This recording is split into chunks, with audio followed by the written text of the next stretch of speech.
Assalamualaikum warahmatullahi wabarakatuh. Perkenalkan, nama saya Indah Nurhayu. Di sini saya akan menjelaskan teori belajar menurut salah satu tokoh, yaitu Edward Lee Thorndike. Sebelumnya, siapa sih Edward Lee Thorndike itu? Thorndike adalah seorang psikolog yang berasal dari Amerika. Dia adalah satu tokoh aliran behaviorisme, di mana pengertian behaviorisme itu sendiri adalah teori perkembangan perilaku yang dapat diukur, diamati, dan dihasilkan oleh respon peserta didik terhadap suatu rangsangan.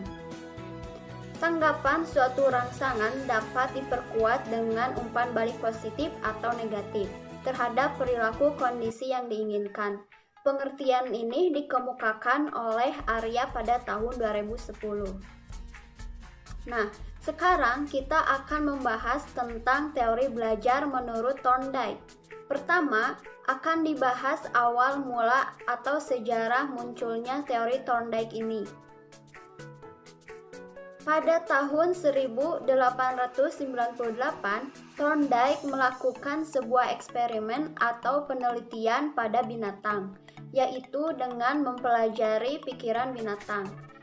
Tujuannya yaitu untuk menemukan perkembangan kehidupan mental dalam spesies-spesies yang berlainan, dan khususnya tentang asal mula kecerdasan manusia. Penelitian pertama Thorndike ini yaitu mengenai uratan situasi stimulus, tingkah laku, dan konsekuensinya. Penelitian ini dapat menghasilkan hukum-hukum tentang peristiwa alam pikiran dan yang kurang utama dalam mengatur hal belajar yang berlaku pada binatang maupun manusia. Penelitian Thorndike ini dirancang untuk menentukan apakah binatang itu dapat memecahkan masalah dengan jalan berpikir ataukah melalui suatu proses yang lebih mendasar sifatnya. Thorndike merintis eksperimen baru yang terkenal dengan sebutan trial and error untuk mempelajari masalah pada binatang. Seekor kucing yang lapar ditempatkan dalam sangkar kotak yang berbentuk kotak berjeruji dan dilengkapi dengan peralatan seperti pengungkit, grendel pintu, dan tali yang menghubungkan pengungkit dengan grendel tersebut. Kucing ini dapat keluar dari sangkarnya karena secara kebetulan menekan suatu palang atau pengungkit yang membuka pintu itu. Ternyata pada kesempatan berikutnya, waktu yang diperlukan kucing untuk keluar itu berkurang, sehingga akhirnya ia dapat dengan segera keluar dari sangkar itu. Keberhasilan kucing itu keluar diberi hadiah berupa makan yang memberi motivasi bagi kucing yang lapar untuk keluar.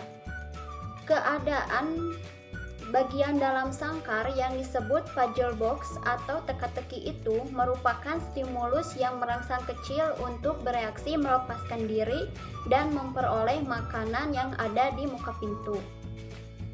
Eksperimen puzzle box ini kemudian terkenal dengan nama instrumental conditioning. Artinya, tingkah laku yang dipelajari sebagai penolong untuk mencapai hasil atau ganjaran yang dikehendaki. Nah, apakah manusia juga selalu bertindak secara trial and error dalam situasi yang problematis? Ternyata tidak. Manusia berpikir lebih dulu tentang akibat apa yang akan dilakukannya dan menentukan alternatif-alternatif yang tidak akan berhasil. Bila ia telah menemukannya, ia akan mengingatnya dan dapat menggunakannya dalam menghadapi masalah yang sama. Dengan demikian, cara belajar memecahkan masalah yang digunakan binatang tidak begitu saja bisa diterapkan pada manusia. Baik, pembahasan berikutnya yaitu mengenai karakteristik dari teori ini. Meskipun Thorndike tidak menjelaskan bagaimana cara mengukur berbagai tingkah laku yang non-konkret, tetapi teori Thorndike ini telah banyak memberi inspirasi bagi pakar lain. Teori Thorndike ini disebut sebagai aliran koneksionis atau yang disebut juga trial and error learning, sehingga mempunyai ciri-ciri sebagai berikut, yaitu adanya motif pendorong, ada berbagai respon terhadap situasi, ada eliminasi respon-respon yang gagal atau salah, dan ada kemajuan reaksi untuk mencapai tujuan.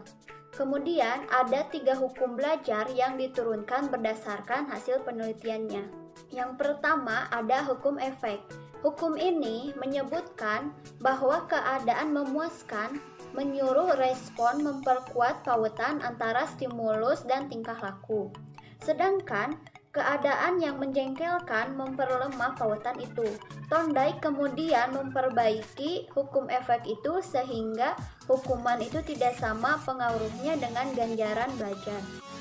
Yang kedua, ada hukum latihan. Hukum ini menjelaskan keadaan seperti yang dikatakan pepatah, latihan menjadi sempurna. Dengan kata lain, pengalaman yang diulang-ulang akan memperbesar timbulnya respon atau tanggapan yang benar. Akan tetapi, pengulangan-pengulangan yang tidak disertai keadaan memuaskan tidak akan meningkatkan belajar. Yang ketiga, ada hukum kesiapan. Hukum ini melukiskan syarat-syarat yang menentukan keadaan yang disebut memuaskan atau menjengkelkan. Secara singkat, pelaksanaan tindakan sebagai respon terhadap suatu impuls yang kuat menimbulkan kepuasan, sedangkan menghalang-halang pelaksanaan tindakan atau memaksanya menimbulkan kejengkelan. Menurut Thorndike, belajar ialah asosiasi antara kesan panca indera dengan impuls untuk bertindak. Asosiasi ini dinamakan connecting, yang sama maknanya dengan belajar, yaitu pembentukan antara stimulus dan respon, antara aksi dan reaksi, yang dimana hubungan ini dilatih terus-menerus akan menjadi terbiasa.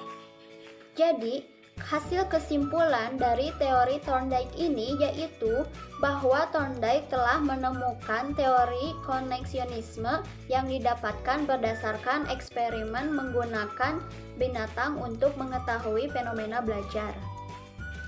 Berdasarkan eksperimennya berkesimpulan bahwa belajar adalah hubungan stimulus dan respon.